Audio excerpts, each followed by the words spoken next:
Ladies and gentlemen, Mr. Speaker, our case today on opening government is simple. It is that currently, elections preference us to look at only a small subset of issues. They make us consider just like the most simple things that people are likely to care about. And more detailed policy that matters to smaller groups, or matters to groups that are constructed in certain ways, gets lost, doesn't get specific policy made about. And we think that this motion is necessary to fix that, to give these issues voice and to let them be solved. I'm going to make two arguments in this speech. Firstly, I'm going to look at the purpose of democracy, understand what it is we do and why it's currently failing and why this improves it. And secondly, I'm going to look at status quo policy making and specifically how it will improve. Before that, I have 4 points in my model. Firstly, we think that you need a reasonable proportion of your population to initiate such a ballot. We think it will vary constituency by constituency, depending on whether it's local or national, but broadly speaking, we think roughly 10% is a reasonable number and clear enough to make the debate clear. Secondly, we think it's very important that there is a clear gap between the initiation of the proposal and the vote on the proposal.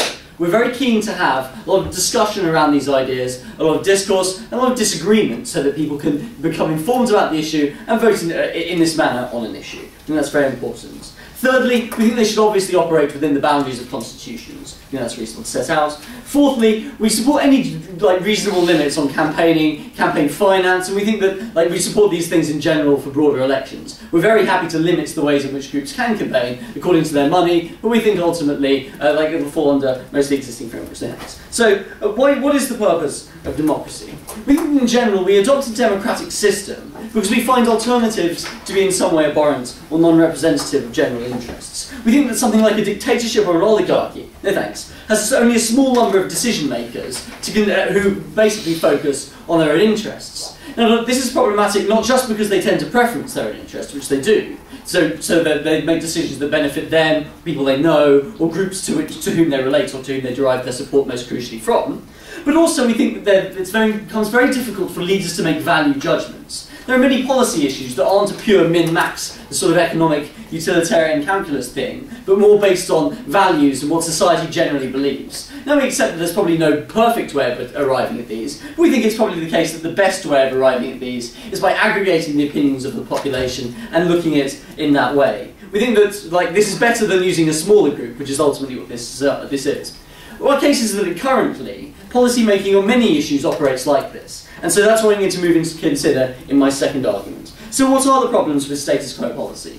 Note with most election cycles in many countries, they operate on sort of long cycles, 4 to 5 years. What this means is that there's very limited opportunity to check the specific policy initiatives or preferences and priorities in terms of executive orders of a government. There's very little opportunity to hold them to account, to point out what they're doing wrong, to point out what they're doing right, and to call into question their policies. And there are many problems that come as a result of this, but I'll take closing first. In the recent election in Florida, there were tons of ballot initiatives. They were flooding every single ballot that voters had to fill out. How will this encourage the sort of debate or the kind of fruitful debate that you want to encourage in your policy? Ultimately, the most important ones tends to get a reasonable amount of discussion surrounding them. I heard a lot of debate in the run-up to the US election about various ballot initiatives, even ones in Florida. I mean, the gay marriage ones were particularly common, but even some ones about sort of labelling requirements for sort of carcinogenic substances in California had a reasonable amount of discourse surrounding it, and had a reasonable votes turnout of people who answered this question. Ultimately, we think that when there is this level of information, we think that people are going to vote in a reasonably sensible way. So what are these problems? Firstly, elections often are very broad. They focus on sort of single issue. So you often get a single focus on the economy, for example, or whether or not a particular war is going well at the time. So consider something like the 2010 UK election, which was purely a referendum on whether Gordon Brown knew what he was doing. Or consider the US 2012 election, which once again, similar position on Obama, with a slight question about whether or not Romney's hair was too floppy. No thanks. But the second issue, I think, is that often we limit the options of the electorate through political parties. Ultimately, when there is a narrowing of choice, when we only have 1 or 2 big parties, or there's a first-past-the-post system, or even when there just are sort of realistically 4 or 5 parties who are the only one who can put forward ideas, there's a limit in the amount of policies we can have. No thanks. And so ultimately, what this ballot initiatives provide for is a way of increasing those options. It's a way of people saying, look, I need to get my voice on this, an alternative that lies outside the mainstream of current discussion, but that might align with individual interests. No thanks. In a moment, though. But lastly, we think that what's most harmful about status quo policy making is that it is in fact distortive of the electoral interests of the public.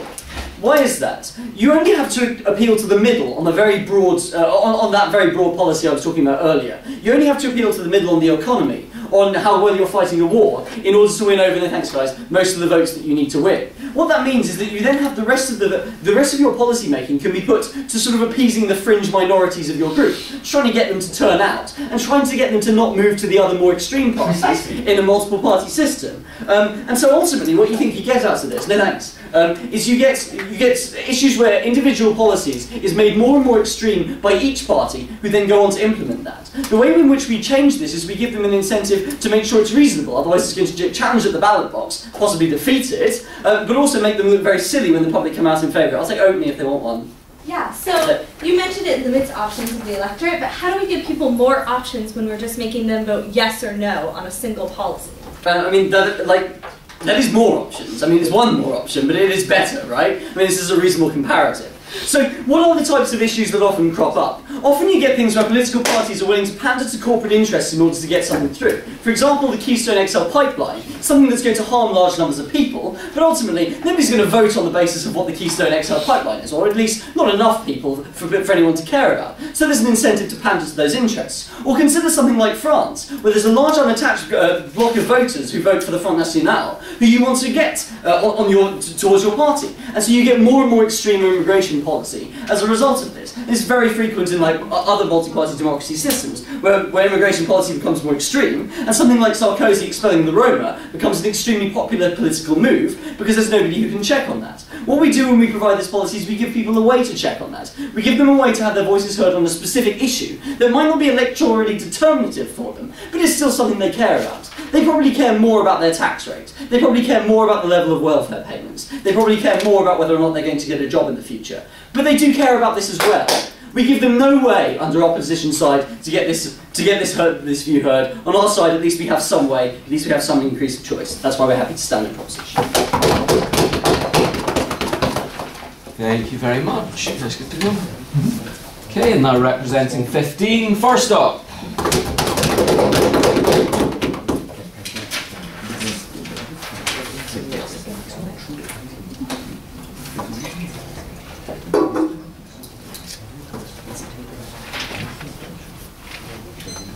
I think what we get from government is a case that ignores the worst quality of outcomes that we get when we allow these initiatives, and also a process that, while it seems democratic and legitimate, is in fact, by many metrics, less legitimate than the kinds of processes that we want to propose. So first, I want to do a bit of rebuttal. They tell us about the purpose of democracy, and they tell us, guys, when you have elected representatives, this is really just like having a dictatorship. It's terrible. Only the special interests are controlling things. I think it's a little disingenuous to compare democracy to that. We think actually that what you have is a system that provides reasonable insulation, as we'll talk about, one that ultimately produces better policy by metrics of quality of outcomes and legitimacy of process. Moreover, we think that it's often okay to insulate ourselves from the democratic will. For example, we're all okay with courts making these kinds of decisions on lots of occasions. So would they not be okay with courts because they're less democratic than putting everything up to a vote? Clearly not. We think that kind of insulation is often okay. Second, though, let's turn to this idea of status quo policymaking and how they think they'll improve it. They talk about how we have long election cycles, so we really need these initiatives in order to get things on the ballot. First, we think that people are responsive within election cycles, right? So politicians have to be concerned about things like re-election. It's not as if, well, if it's not an election cycle, I'm not going to care about the interests of the people this week. Clearly, they are responsive even outside of those cycles. Moreover, they tell us that elections are relatively broad, so that elections won't capture all of the issues that individuals care about. I think that the sense of unity that you get from individuals focusing on certain parties, focusing on certain issues, is actually quite important. So when individuals approach voting in a democracy from the perspective of choosing each and only those issues that maximize their own welfare or interests, which is the kind of model that they're proposing, we end up with a worse system, a system where people actually see going to vote as competing directly against others in their interests. Whereas on our side of the house, you end up with a system that's far more broad and far more generous, where I have to consider when voting for a party not just my own interest and that set of policy proposals that maximally benefits me, but among a set of proposals and a set of individuals who are representing a lot more people. So I have to decide not just who best represents me, but who best represents a group. Moreover, they tell us about limiting choices in policies. And Kerr gets up here and says, look, yes or no votes actually limit our policy choices. Because as we're going to tell you and explain more in the on case, what you actually get when you have a yes or no vote is less opportunity for bargaining and negotiation inside of a legislature that gives you more policy flexibility. Finally, they told you about distorting electoral interests. They told us how after parties get elected, all they do is focus on those special interest groups at the margins, right? So I've already won the median voter, and now I can kind of appeal to my base instead. We think, though, that parties won't do this under the model that they propose. So if I actually exist in a kind of world where like 10% of people are going to be so angry that they'll actually sign a petition, that's the kind of thing that I would be responsive to as a political party, and I wouldn't be instituting these terrible policies that would get overturned by referendums in the first place. So what do we want to tell you? 3 major points that I'm going to give you in my speech. First, I want to talk about understanding of voters and who gets the best information for the voting process. Second, about bargaining and compromise. And finally, about legitimacy. So first, in terms of understanding. The first sub-point I want to make here is to talk about the selection mechanism you use when you have initiatives. So we think that if you have relatively few initiatives, individuals might be able to relatively well understand what they're voting about. They only have to understand a few issues. But the downside to that is that you don't get to incorporate all of the interests that they want to incorporate, right? They told us that all these special interest groups whose voice currently aren't heard will be heard, but if not that many initiatives get voted on, then that won't be the case. Moreover, though, if you have many issues being voted on, we think it's hard to get to a well-reasoned decision. Because if I've got dozens or hundreds of referendums to choose from and I'm trying to decide what to vote on, we think it's hard for the average individual to understand each of those options. I'll take it. I mean, this policy is certainly more restrictive in the way in which ballot initiatives are created in Florida. And I think you are right. There probably are some interests which won't get a representation on either side of the house. We're still better than our side because some interests get some representation. So I don't think that's true. Some other biases that I'm going to go on to explain right now that exist even if you only have relatively few interests. First, a bias in the provision of information to the public. So when you have individuals voting, those individuals need information about what they're doing. And you tell us they're going to have restrictive campaign finance laws. We think even if those exist, though, there are large disparities in who has the ability to give information to the public. For example, if I'm like a special interest gun lobby, I may have lots of resources to, say, get on TV, even outside of the formal campaign process, just more media attention and more coverage. We think that the disparity in information available to the legislature is smaller than the disparity available to the public, because it's relatively easy for a lobbyist for even a small special interest to talk to a politician and explain how this might hurt them. Whereas it's much harder for a smaller group to reach everybody in society and say, hey, this voter initiative that you're considering could really hurt me. Moreover, we think that congressmen generally have more resources for understanding, that legislatures in general have more resources for understanding. I can do things like call up research bodies like the Congressional Research Service or equivalents in other countries and say, I want research into the implications of this policy so I can make an informed decision. The average voter has none of those options. With worse understanding of what we're voting on, we get worse outcomes. Moreover, though, we want to talk about bargaining and compromise. We think that the structure here is an up or down vote on something that lots of people have signed. So what are the problems with this? First, we think competing initiatives split public support. Say I'm considering things like civil union, gay marriage, or nothing at all, and all 3 of those are on the ballot. Now, people might ultimately prefer civil union if there were a choice between civil union or nothing at all. But if I have civil union and full marriage on the ballot, I might end up with nothing at all because those people have more support when I split these. But if I have a Congress or a legislature that can discuss, realize that there's this voting problem, they can bring things to vote in different order, they can negotiate among themselves. I'll take closing. What happens when lobbyists are able to pay enough off on both sides of the Congress so that the issue isn't discussed in the Congress at all? So I don't think that lobbyists magically get to pay off congressmen enough that they won't consider issues that people actually care about. Congressmen's ultimate goal is to get reelected, so if there are these kinds of issues that people just really want to be heard about and would vote on in initiatives, you're probably going to consider them, not be bribed out of talking about them at all. Moreover, though, we think we compromise between proposals on our side of the House. We think that you get better public policy when this is the case.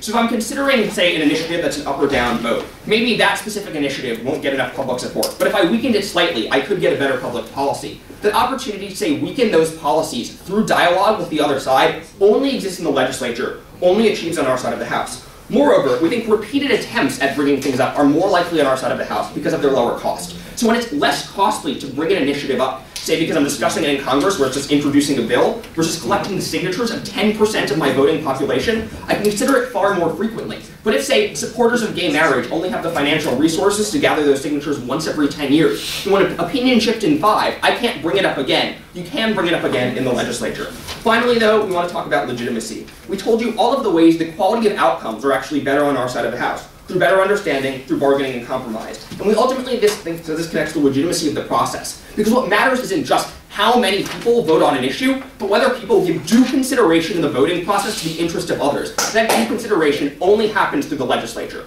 We're very proud to oppose. Thank you very much.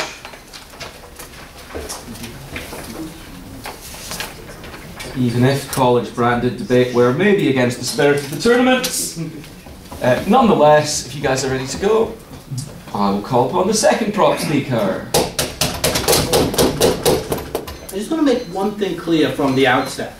On neither side of the House do the legislatures not get to make decisions on these topics. Legislators can, of course, discuss what the right issue on gay marriage is. The point is, if that comes to a decision which a majority don't like, or if, for instance, the gay rights movement has majority support in the population, but the legislation moves slowly, that's when these ballot initiatives are put in place. We think he's claimed something which is mutually exclusive on the outside of the House, which isn't. What are the benefits to the extent they exist, which are good, or do exist, on the other side of the House as well? Let's talk about several things. Firstly, let's talk briefly about the principle.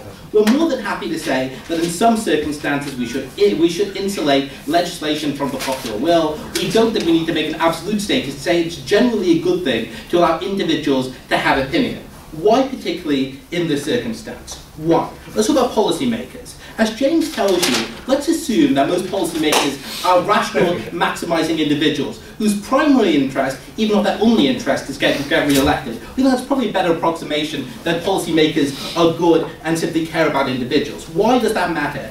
In the first place, because the vast majority of elections and the majority of the electorate, there are single issues which determine the way they vote, but not, and I repeat this, not only single issues which they care about. To make that more clear, there could be an individual who cares deeply about banning guns, but also cares about the economy. He cares more about the economy because that affects him in a deeper way. If he sees a party which gives him an economic policy he stands behind, he supports that party, even if to some degree other policies which they support are not coherent with his values and with his views. That's a problem which is writ large throughout the majority of the electorate, noting, as James tells you, the majority of elections are based on single issues. That's why their argument that if 10% of the population care, you'll still have policy to placate those by that group simply isn't true. But the second thing to note is you end up with more extreme policy as a result of not having ballot initiatives. Again, look at the example of Keystone XL. The case here is when you won the majority of the population over with your other economic policies, you still want to win special interest groups. Why? Because they might give you money, because they might give you some votes. As a result, you tailor policy which is non-electorally determinative or vote determinative to the majority to those particular groups. That's why you end up with policy which in the majority of cases ends up being far more extreme than it otherwise would be. And we think that's hugely damaging. No thanks. So what do they tell you to counter this? They tell you a couple of things. First, they say yes/no votes are simply don't give you enough choices. Two things I want to point out about this. They probably don't. We would rather have more nuance when it comes to public policy. In terms of implementation, we think it's reasonable to say that goes back to the legislature exactly as it does in the case of Switzerland, and you work out the minute detail. But even if you only get yes/no votes, that is still better than you not having a vote for the majority of the population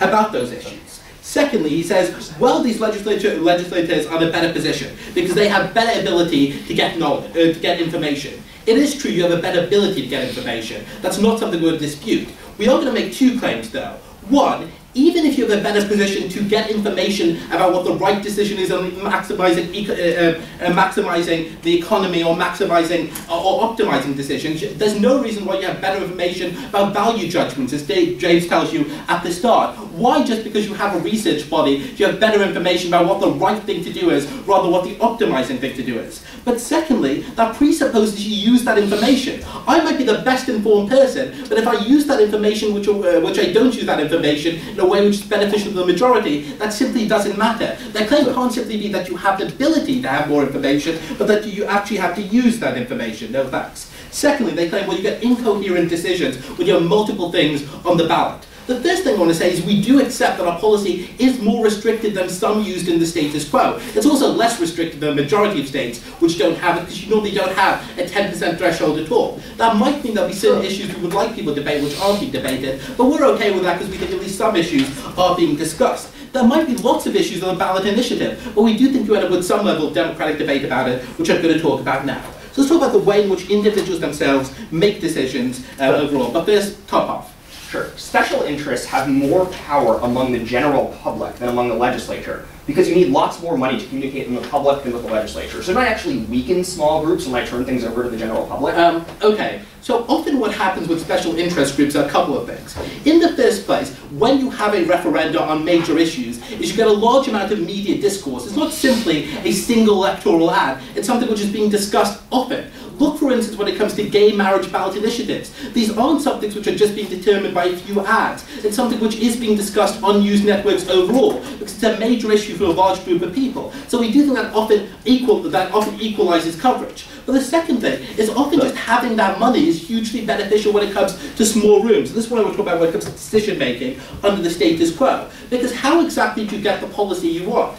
Often what you'll do is a small special interest. For instance, if you are the bank lobby in the United Kingdom or the bank lobby anywhere in the world, is you don't decide to make this a major political issue because it's politically you're unpopular. What you do instead, you communicate indirectly or directly to congressmen through lobbies, through the smoke-filled back rooms. That doesn't necessarily take a huge amount of resources, but it's something which you do because if you ever try to make that a public issue, it is something which you would lose. I am willing to concede in the small minority of cases what they're claiming is true, that you will have some special interest groups with a large amount of money which are thus able to win a public debate more and more easily. I think that's a small minority of cases because once those issues are important enough, they are debated on the news networks. And that's often better than the alternatives. Noting, for instance, that we don't think money is by itself the only determinative when it comes to an election, but it often is when you are in a smoke-filled back room to make determinations and convince people that you are correct.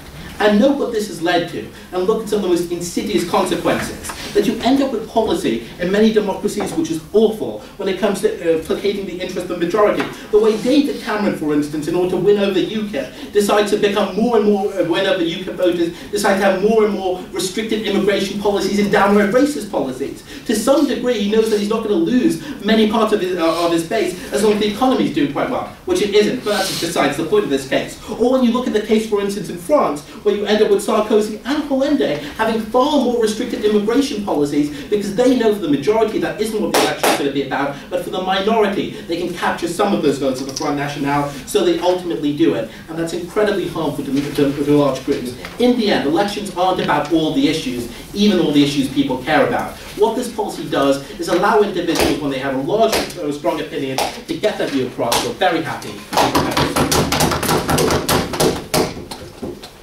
Thank you very much. Good to go, guys. Okay, second up.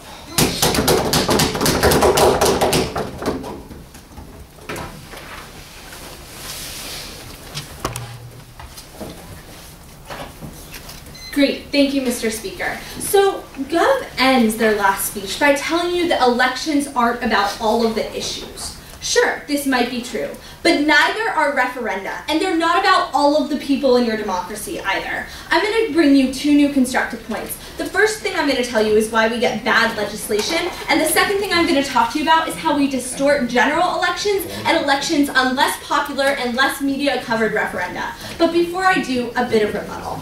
So, government talks a lot about special interests, and I want to try to distill for you exactly what their point is. So they tell you that, obviously, not every issue is covered in an election, and many elections are about single issues for voters. As such, voters actually aren't considering the full pool of issues, and they think that we actually get better outcomes through a referendum.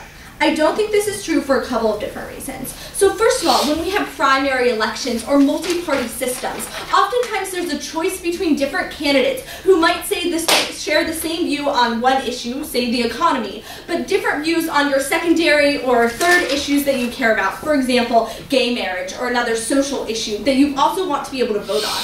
This actually gives voters an important choice so that they can actually vote both on the most important issue to them and on the secondary or third issues that they care about. But the second thing we want to tell you under this point is we don't want the kind of democracy that Side Gov seems to envision, right? They want a kind of democracy where everyone considers the issues just exactly how they apply to them and votes in their own interests. We actually want a democracy where people consider a party or a candidate being part of a social group or other kind of group where they vote for not only their own interests but other people's interests. We think we get this kind of agency and this kind of collective action when we actually have one candidate and not single issues that you're going to the polls to vote on.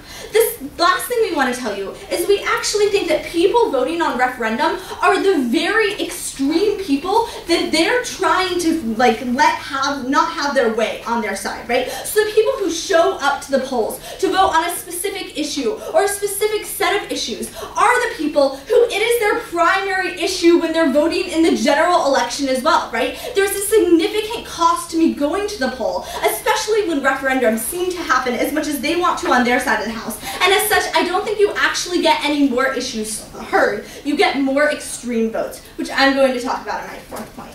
The next thing I want to talk to you about is interest groups. So they tell you they think the special issue interest groups, the major issues are covered, right? And they think they get less interest group influence when you take it to the general public. But as Matt tells you, and they never really respond to, ultimately, the interest groups with the most money, with the most power, with the issues that are shown on the media the most, are the ones who are able to reach millions of people, the kind of voters that you need to actually get a referendum passed. That is not true when you're only having to talk to 25 or so legislators in order to be able to explain your point to them. You need less money and you need less collective action. Sure. Okay. To some degree, there will be cases where that's true. In many other circumstances, if a policy is demonstrably unpopular, if it, for instance, is about bank reform, it is something which you will get through, which, irrespective of how much money you'll get through, under our model, you will get passed on the status quo because you can simply win over individuals with financial power. You do. Okay, so I don't think they prevent on their side of the house, like special interests talking to legislators about things that come up in the legislature, right? There's that happens on both sides of the house. There's no ground they're getting that's special. But second of all, I would tell you that the public issues that are likely to lose and go through the back door are the kinds of issues politicians generally don't want to be seen voting on, right? So in this form, what you actually get is you get people voting on issues that they actually care about, you get the middle represented. Let's move to my constructive points. I'll continue to do rebuttal throughout. So the fourth point we want to make to you today is that we think you get worse legislation on their side of the house. Why is this? So first of all, we think people vote purely based on what they're interested in, right? They don't vote with others, they don't vote with a social group. This means ultimately you get more yes or no votes, right? You don't get any kind of compromise or representative of the middle ground. We think this is incredibly problematic, right? When you have an issue brought up in the legislature, you have both sides trying to come to a good outcome because them being able to pass something that has their name on it or pass something that makes the lives of their constituency marginally better is a good outcome for those legislators. That's not true on a yes or no referendum vote, right? You're not able to compromise or find the middle ground. We think this is worse legislation in a democracy where they themselves tell you you want to be able to represent the majority of the voters. But second of all, we think that the people who are voting don't have the information, as Matt tells you, but also don't really consider the consequences of their votes. Let's take an example. So you can have multiple referenda on a single ballot. One that says, we ought fund, all new blackboards in public schools, and one that says we must have a balanced budget from here on out, right? These two referenda might be contradictory. It might be very hard for the legislature to enforce or to actually make happen both of these votes. But when I'm voting as a single issue voter or voting as someone who has less information and who isn't internalizing all of the consequences of this single issue,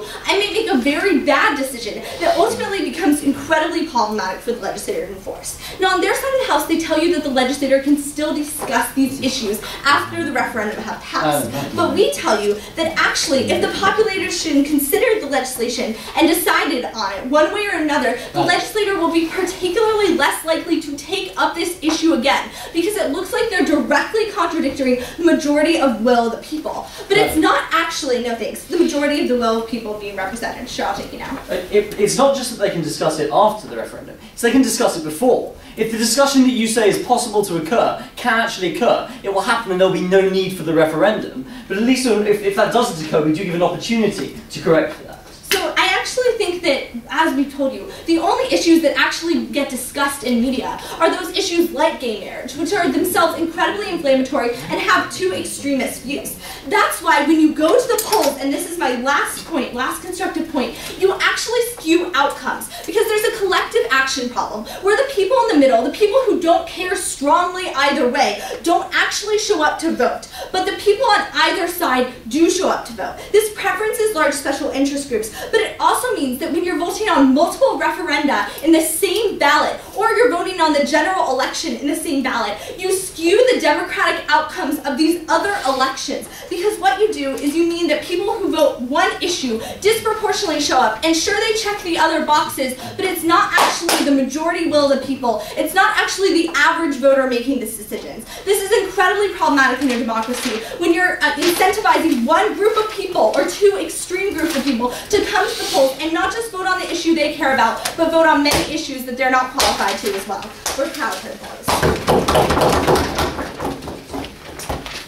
Thank you very much.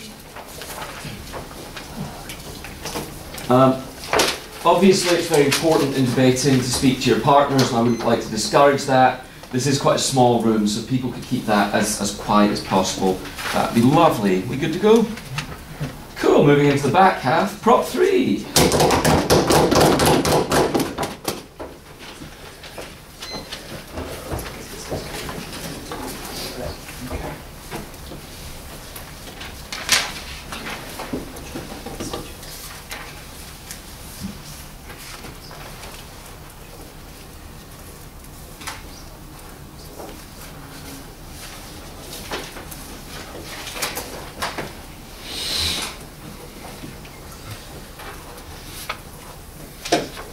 Right, so the idea that I want to talk about, extending upon Gov 1, would be why the ruling party or the ruling class in general fail to represent the will of the commoners in general. Under that, I'm going to talk about the divorce between the ruling class and the common man and how that perpetuates and the kind of policies that they have in favor. Let's look a bit about look a bit at the opposition's arguments. So the ideas that they spoke about was that of the dichotomy of referenda, which we can easily solve by giving them multiple choices instead of just a yes or no. That, you know, for instance, do you want civil union or full marriage or nothing at all? Maybe add a third option, or something that still makes a referenda but makes it still carryable. And even if you don't want to do that, even if you still want to have a yes or no referenda, that's still a public discourse being initiated through this process, and we think that's extremely important in an otherwise no discourse situation.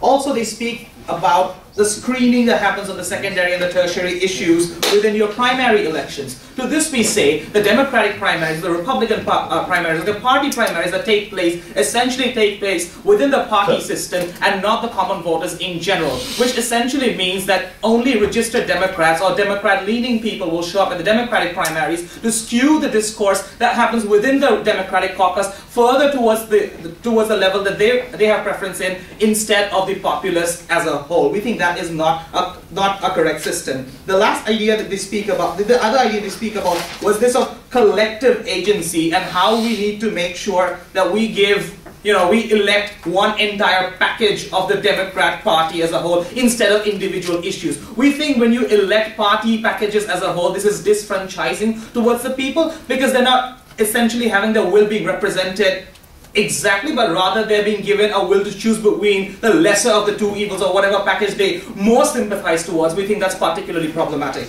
The other idea that they spoke about was that, you know, when people show up in the polls, they take the other box that they really don't care about. We think if we give the people enough time to have the discourse, when we give people enough time to have discussions about all these issues, no thank you, you will see people forming opinions about each and every one of these issues. And even in cases when people do not form ideas, you know, hardcore sympathy towards a certain issue, when you have secondary issues like gay marriage that are not particularly important to straight men, this opportunity to vote essentially gives them an opportunity to go out to the polling station and do something for the homosexual community that they otherwise could not do during the actual elections. This gives them another avenue to go out and put their foot in and say, you know what, I support homosexual marriage or something of sorts. No, thank you.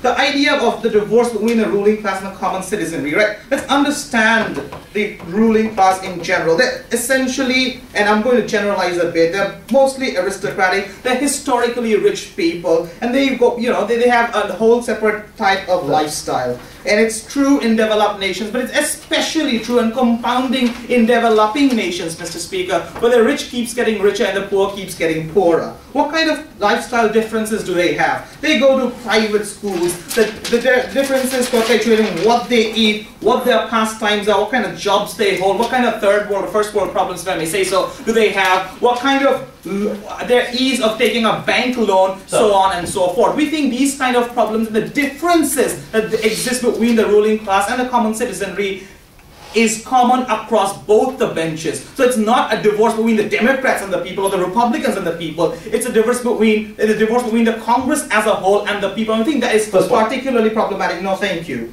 What does this do is that this divorce makes the people fail to understand the common argument, the common emotion, the common sentiment that runs within the public sphere, and they fail to understand whether people truly care about these issues or not. What we think is that when such a situation perpetrates, we think it's essentially important to put them on a check and balance. Lower. Proposition 8 overturned the passing of allowing gay marriage by the Californian legislature. Why should we allow for the democratic voice to always play a role when it often tramples upon the rights of minorities? So this is where this becomes particularly interesting. Minority voters, when minority parties may not be able to convince your electorate, to convince your Congress in doing something that they want to do. For instance, minorities in a lot of states in the United States will not be able to get their congressmen to go and vote for them because the congressmen think that this is going to ostracize them from the majority of the religious right. But we think that essentially what this policy does is puts that discourse on the map. When you have increased discourse, when you have continuous discourse over the topic, over years on end, you will see majority opinion swinging or a majority approval increasing, especially because of the increased amount of exposure to the problems the homosexual minority has. Getting back to my idea, right? Now the other problem that we think that causes particular problem with the current democratic system is institutional loyalty. We think this is particularly problematic in cases of when we need to accept policies that a democratic leaning policy during a Republican regime. We think that in most cases, when we need a left-leaning policy during a Republican government, a Republican majority Congress will not or block the issue from being passed in the Congress simply because they think it's a concession, simply because they think it's a democratic leaning procedure, and we think this is a particular problem.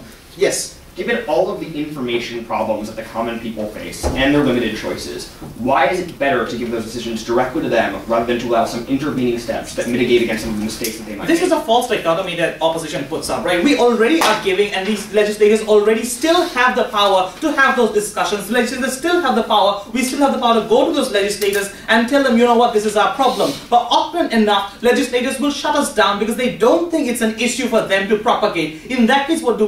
We then go and appeal to the common man. We then tell them of our problems, and we think that when enough discourse has been made, people will be able to create their own opinions about certain issues. The other idea that I wanted to talk about is that of political capital. A lot of legislators think they do not have the political capital to discuss something in the Congress. Gun laws being one of the most popular issues. We think what our policy does is essentially garner some sort of social capital that the people can charge, the people can take charge and press the legislation as a whole to take a stance on an issue that they refuse to talk about within the Congress by both Democrats, by both Republicans, by both the right and left, because they think talking about the issue merely within the Congress halls is going to hamper their political capital, it's going to hamper the election funding that they're receiving. All in all, we think there are sufficient reasons when the ruling class acts not in the best interest of the people, but in their own interest, and this only adds to the accountability of the democratic process that we all believe in. Thank you.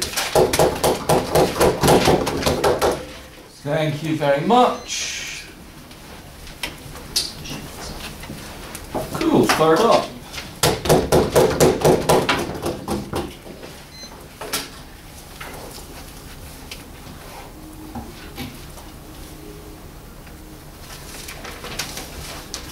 The extension coming out from closing opposition is simple. What we're going to tell you is that the policy that is proposed by government is going to corrupt the electoral process and hurt minorities in the process. But before that, let's do very quickly the extension coming out from closing government. And the extension was really simplistic, right? What it said was that, well, what this proposal will do is that you allow debate on issues that legislators don't necessarily care about or dare to engage because of certain stigma related to that particular issue. Now, firstly, members of the House, what we say is that if that particular issue is so stigmatic and it's not it's something that the society is not willing to engage with, it is not able to get the 10% that you want in order for it to be on the ballot in the first place. Secondly, members of this House, if it is an issue that it is so important that the people want to talk about it, that it crosses the 10% threshold, we think that our opening has really demonstrated the incentives by the legislators to want to engage with those issues in the first place. So we don't think that there are issues that fall between this grey area whereby it is popular and important enough to be dealt with, but yet legislators do not dare to engage with the issue. We think that in fact, more often than not, certain legislators pride themselves on the ability to deal with these hard issues, and seen as legislators, they confront these issues, and those are the legislators that in fact get a lot of credit in the elections. Sir. No, thank you. Let me now deal with the second issue, right, which is the whole question about necessity. Because all throughout the opening debate, there was no discussion about the idea that whether there's a necessity for this particular policy in the first place. Because what we say is that ultimately, the issues that you want to engage with are more often than not, especially when it comes to these ballot initiatives, are the ones that are controversial within the population in the first place, the one that can cross the 10% threshold they want to cross. And we say, in those cases, members of this House, those will be necessarily already dealt with the legislators because they want to engage with those policies. I'll take you in a moment. So what we say is that within the legislation itself, these issues do get engaged with, and they can be engaged with, and there's no obstacle for those issues to be engaged with, right? So what we say is that there's no issue or problem with the traditional process that was illustrated on their side. Opening. Yeah, so you can continue to assert that these will be discussed. You need to engage with other examples of things like the Keystone XL pipeline, which, although important to a large number of people, are never going to be electorally determined. And giving people a voice on these when the legislature currently, status quo, refuse to deal with it. Firstly, we think that when the electorate elects politicians that have a certain leaning towards whether they want the pipeline or not, is really indicator of their preference. What we think is the main job of the legislators is to work out the kinks and the details of realizing that pipeline or not, right? So what we say, members of this House, if we come to a consensus whereby the population elects a majority of parliamentarians who think that these pipelines should go across, then that is really a reflection of democratic consensus. Let me now go on to talk about our extension, right? Because it deals directly with a lot of the arguments coming from their side. Right, what we say is that this corrupts the electoral process. So why is this so? Because we think, because of four main reasons, right? Number one, we think that the type of debate that is generated within these, but in their paradigm, is one that has a very limited attention span, right? If the population has very limited attention span, they have a short period of time before the election to engage with the issue and not much more else, right? Especially in their paradigm, where they want to put limits upon campaign financing, that makes it a lot more difficult for parties and interest groups within those issues to engage with those issues with the public, right? And this hurts minorities in particular, because the minorities are the ones with interest groups who do not have the grassroots organization to be able to subvert the campaign financing laws. And what we say is that it makes it a lot harder for them to get the attention of their side of the story and get their side of the story heard. So what we say is the type of debate that's generated is one very skewed towards the side of the interest groups. They have already a lot of established power in terms of their organization, and we think that's unfair to certain groups. And ultimately, that hurts thank you, right? And that hurts a lot of the minorities that we care about in this debate. Secondly, members, what we say is that this creates a sort of ideological divide that makes it a lot harder for legislators to make policy during off-campaign season, right? Because what we say is that apart from these issues that people care about, there are lots of nuts and bolts policy that needs to be made along the way. And what we argue, members of this House, is that in their policy, what they do is that they make the politicians take a stand as to what side of the story they stand on. They make it such that you are either for or against gay marriage, you are either for or against gun control. There is no middle ground that politicians can stand on to say, look, we are happy to make compromise, and in fact, in their policy, what happens is that politicians who make compromise, members of this House, are seen as politicians who lose the debate, who lose the argument in Parliament. And what we argue, members of this House, is that it makes it a lot harder for things to move along in Parliament, because it is exactly the problem right now over the budget, right? The moment you make compromise over tax cuts, the moment you make compromise over spending over Medicare, this is where you lose ground, and this is where you're seen as not fighting for your side of the party. Closing.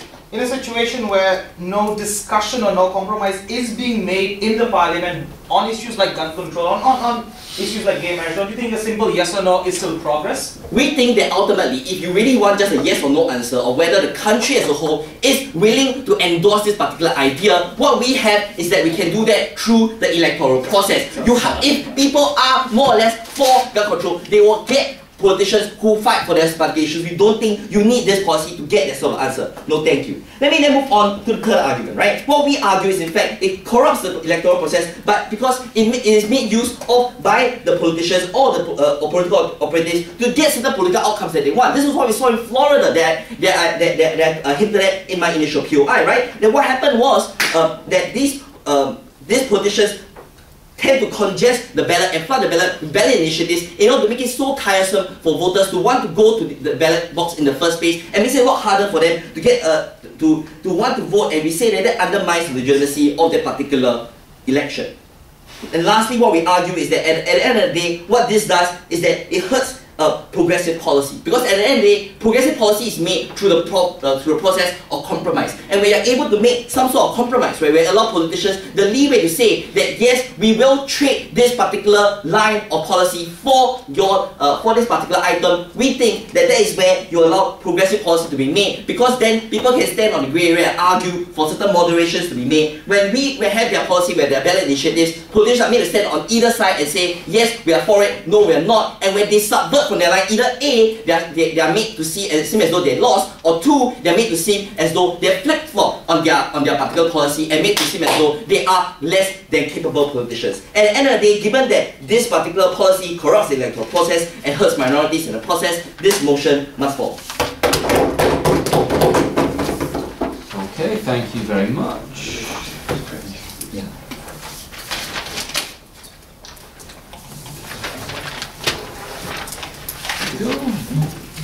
Cool, so now I'll call upon Prop 4.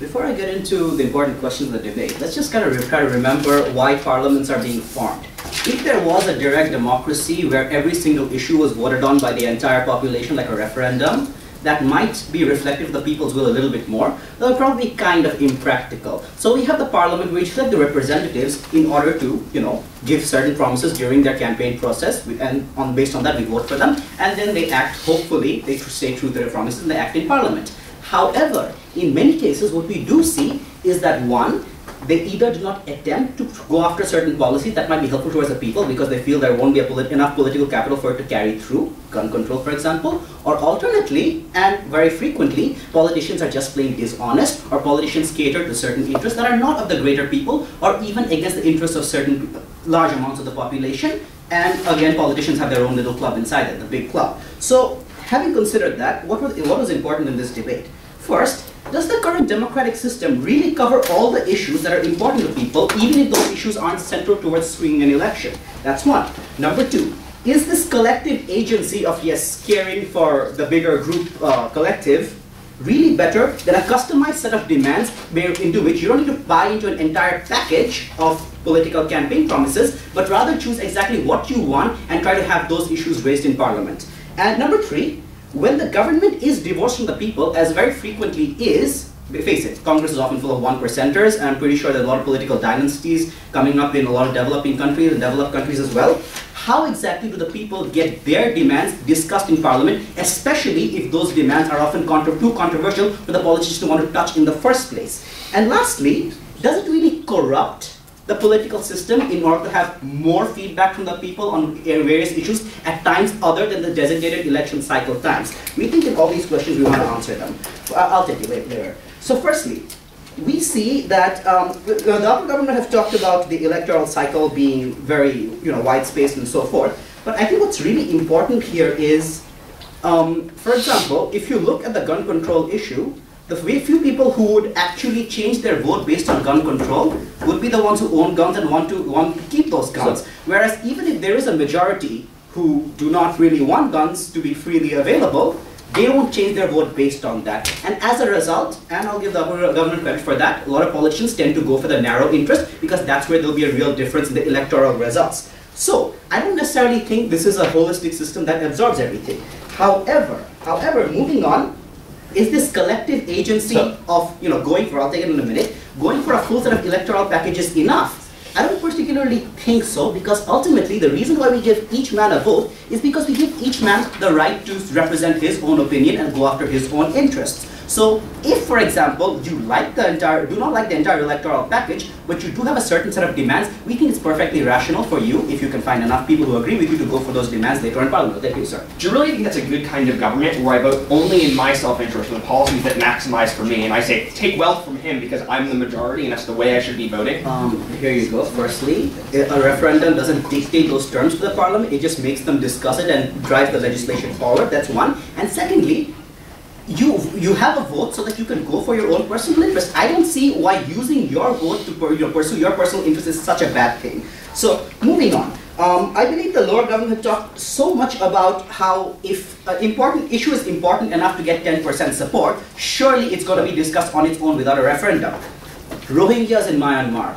Hot topic. No Myanmar politician would want to touch it because the majority is against it. But I'm pretty sure there's more than 10% who are fairly, who want this discussion, probably want to drive more discussion about Rohingya rights in the Parliament. So guess what? It's probably a lot easier to get this 10% barrier to have the things discussed in the first place, rather than to get whatever is a big enough barrier, say 20 or 30%, to force the politicians to discuss it, especially when it's a controversial issue where the politicians benefit more from not talking about it than from talking about it. Please go, sir.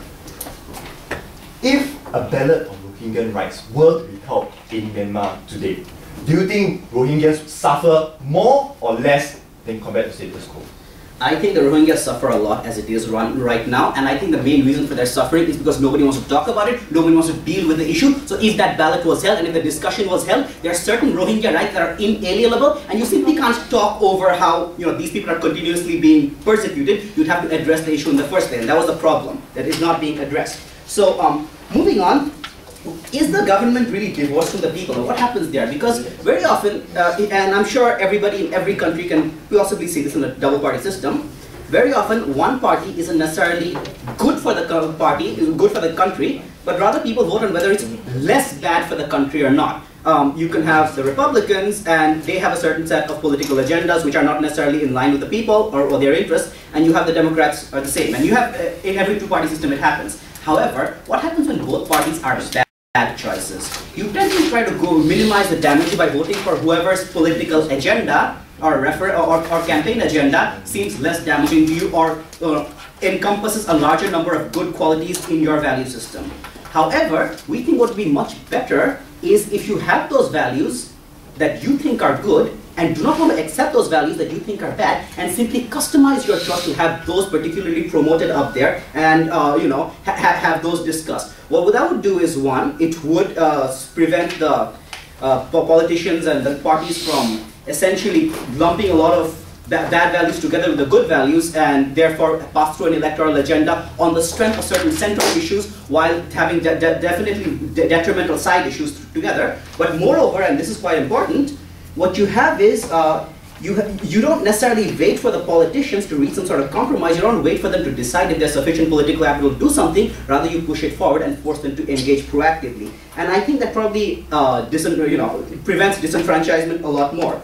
So you want to talk about the limited attention span and how minority rights tend to fall through because of this. I think that's specifically the issue here.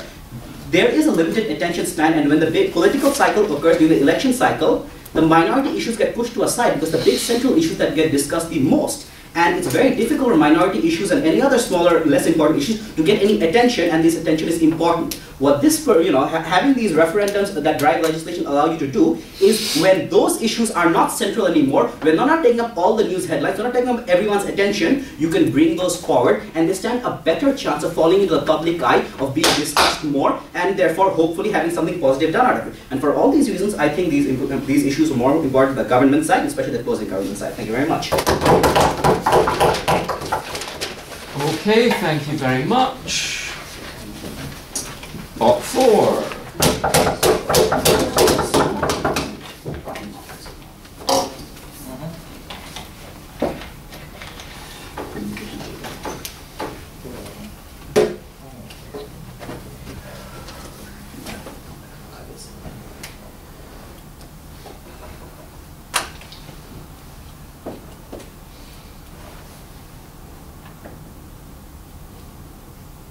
Proposition 8 was a campaign by people against gay rights who wanted to overturn the Californian Supreme Court decision granting gay Californians, gay marriage. It succeeded precisely because of that policy. Millions of homosexual Californians lost their access to gay marriage. After being able to get married for over a year, they lost the ability to do so. Rohingyas in Myanmar today suffer immensely. Let's assume that Myanmar is a democracy, because the example kind of doesn't make sense in the context of Myanmar. Let's just assume that the kind of racial hatred that is so massive in Myanmar today in a democracy existed. We think that a ballot referendum in which groups actively campaign on the basis of we think Rohingyas are not Myanmaris and are subhuman and should be exterminated. We think that a campaign, a ballot referendum, which forced politicians to take a stance on the issue, for this issue to become more and more polarized within the community, is more likely to hurt them than it is likely to help them. We think, very importantly, that ballot initiatives are more likely to harm minority groups. They're more likely to result in polarization along ideological lines and harm these communities. That's why we're very proud to oppose. 3 things. 1. Is the current political process an adequate representation of the views of individuals? 2nd, right? Is it actually a good thing to always, why is counter-majoritarian policies, why is the element of counter-majoritarianism that is present, that is implicit and all sides agree is present within a system of representative democracy, I mean that's good. Finally, are ballot initiatives actually a way for us to achieve better representation? First question. Inadequate representation. Because all we've heard from both government measures is essentially this idea that political parties inadequately represent the views of all kinds of groups, right? Because somehow politicians don't discuss these issues. Yes? Okay. Your premise is that legislators who are vote maximizing are more progressive than those individuals in the population overall. Can you, 1, explain why that is true, or secondly, explain that even if that is true, why we should care about progressive policy, why that's necessarily a good thing, rather than just being labeled as progressive?